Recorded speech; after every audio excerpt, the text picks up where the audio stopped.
¿Qué tal? Bienvenidos a la entrevista en DW. Los saluda Silvia Cabrera desde Berlín. La retirada de las tropas rusas de los alrededores de Kiev para concentrar su ofensiva en el sur y el este de Ucrania no solo ha dejado imágenes de civiles muertos y edificios bombardeados, sino también un aumento de las denuncias de violencia sexual contra las mujeres.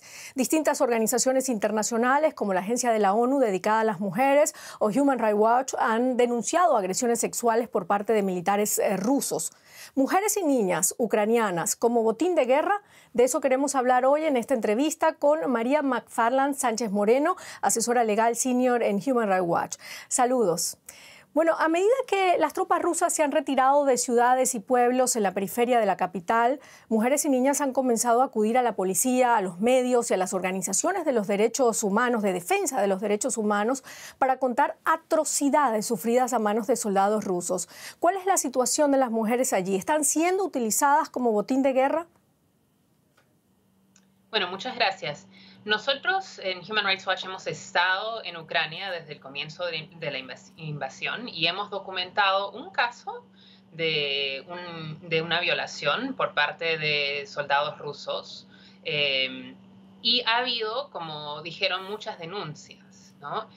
El tema es que no sabemos hasta el momento si estos casos son, no sabemos la magnitud de los casos, primero, y segundo, no sabemos en qué medida estos casos son situaciones donde soldados han aprovechado oportunidades para cometer violaciones o abusos sexuales, o si es una situación donde la violencia sexual se está usando como una especie de arma de guerra, que es algo que hemos visto en otros conflictos armados. En todo caso, estas violaciones serían crímenes de guerra y tienen que ser investigados. ¿Puede hablarnos, señora McFarland, de este caso que ha sido documentado por ustedes hasta ahora? ¿Qué se está haciendo en ese caso en concreto? En ese caso nosotros hemos hablado con una mujer que nos contó que ella estuvo detenida, estuvo en una escuela donde soldados rusos la controlaban y la violaron más de una vez. Y la golpearon y nosotros tenemos imágenes de los golpes, ¿no? Entonces ese es un caso que nosotros hemos documentado. No te podría decir en este momento si ese caso está siendo investigado, en qué medida. Y un tema adicional que es importante es ver qué tipo de asistencia están recibiendo las mujeres que están denunciando este tipo de abuso, ¿no? Cuando existen violaciones sexuales, tiene que haber un trato especializado. Las mujeres necesitan muchos tipos de asistencia diferente, ¿no?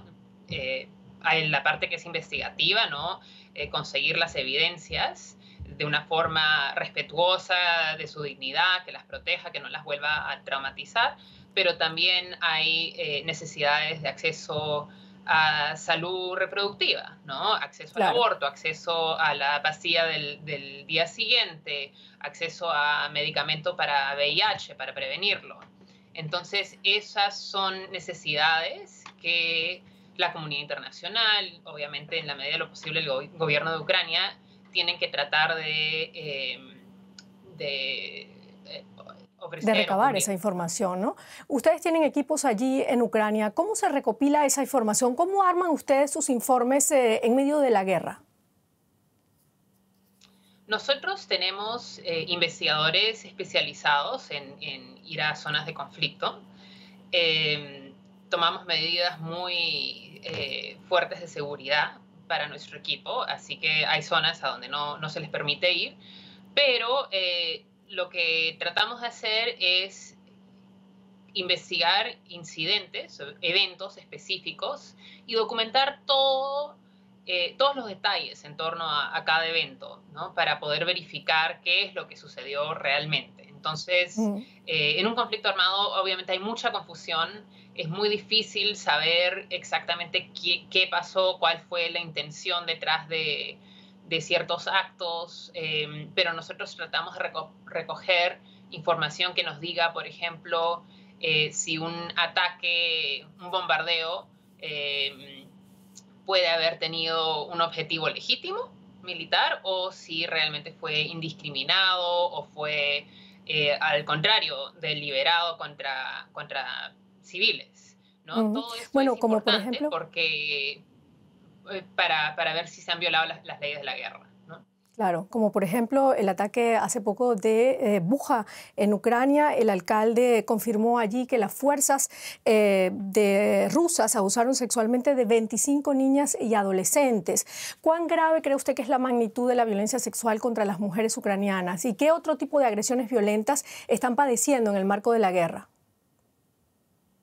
Sí, no sabemos hasta el momento cuál es la magnitud. Es muy difícil, en plena guerra, muy difícil saberlo, sobre todo porque la violencia sexual es un delito que muchas veces las mujeres y niñas no quieren denunciar por varias razones, ¿no? Entonces, esos detalles a veces no se conocen hasta mucho después, meses, años incluso. Después es que uno se entera finalmente cuál es la magnitud del problema. Obviamente las mujeres además están sufriendo por otras razones. En la región de Donetsk y Luhansk, nosotros habíamos documentado, incluso antes de esta invasión, cómo las mujeres no tenían acceso ya a servicios de salud reproductiva o a cuidados básicos, por ejemplo, para prevenir el cáncer de la mama, para detectar el cáncer cervical, porque el conflicto que ya existía ahí había llevado a muchos de los doctores, especialistas, a irse de la zona, ¿no? Y ya no había acceso al equipo para hacerse mamogramas, etcétera. Entonces, eso ya era muy difícil en esas regiones. Obviamente Claro. ahora con la invasión es incluso más difícil y el problema se ha extendido a otras regiones. Claro. Además, hemos visto los ataques indiscriminados, por ejemplo, a hospitales que hacen mucho más difícil el acceso a servicios de Claro. salud. Bueno, usted lo acaba de decir, la violación es un delito poco denunciado y estigmatizado, incluso en tiempos de paz. ¿Le preocupa a usted que lo que sepamos allí en Ucrania sea solo la punta del iceberg? Me preocupa muchísimo porque es algo que sucede muchas veces en los conflictos, lo hemos visto varias veces, y es muy importante precisamente por eso que las autoridades, que las personas que están ofreciendo ayuda humanitaria prioricen la asistencia a las mujeres que pueden estar en esta situación, ¿no? Que sea asistencia especializada, asistencia completa de salud reproductiva, salud mental, ¿no? Y que además las investigaciones se hagan de una forma eh, delicada, que respete su dignidad y no las vuelva a victimizar ni traumatizar. Claro, también se denuncia que mujeres ucranianas son víctimas de bandas criminales que la explotan o que las explotan sexualmente. ¿Conocen ustedes casos así como estos? Nosotros no hemos documentado esos casos, lo hemos oído, es un tema también muy preocupante, pero por el momento no tenemos las evidencias. Eso no significa que no exista. Como decía, en una situación de conflicto armado a veces demora en establecerse todos los hechos, ¿no? Mm. Bueno, Ucrania denuncia esas violaciones sexuales contra sus mujeres, pero el Ministerio de Defensa ruso ha negado esas acusaciones que considera además un intento de Kiev y de Washington de difundir información falsa por motivos propagandísticos. ¿Qué opina usted al respecto? Bueno, el gobierno ruso ha negado todos sus abusos, ¿no? Y nosotros hemos documentado claramente, con pruebas, ejecuciones extrajudiciales, ataques indiscriminados, el uso de bombas de racimo, que son también armas indiscriminadas. Entonces, eso no me sorprende que el gobierno ruso esté negando esto, pero hay que ver las pruebas y los hechos y lo que nosotros sabemos es que sí ha habido muchos abusos y hay que investigar todas estas denuncias. La violencia sexual y de género, señora McFarland, como usted dijo, se utiliza a menudo como táctica de guerra, no solo contra las mujeres del país enemigo, sino también contra las defensoras de los derechos humanos, que en muchos casos son hostigadas, detenidas y asesinadas. ¿Por qué sucede esto en líneas generales? ¿Por qué ciertas crisis amenazan con mayor severidad a la seguridad y a los medios de vida de las mujeres y de las niñas? Yo creo que las mujeres siempre han sido un blanco, ¿no? De violencia, de abuso en situaciones de inestabilidad, de conflicto. Y efectivamente yo he trabajado en lugares como Colombia, por ejemplo, donde periodistas han sido atacadas, violadas, donde activistas lo han sido.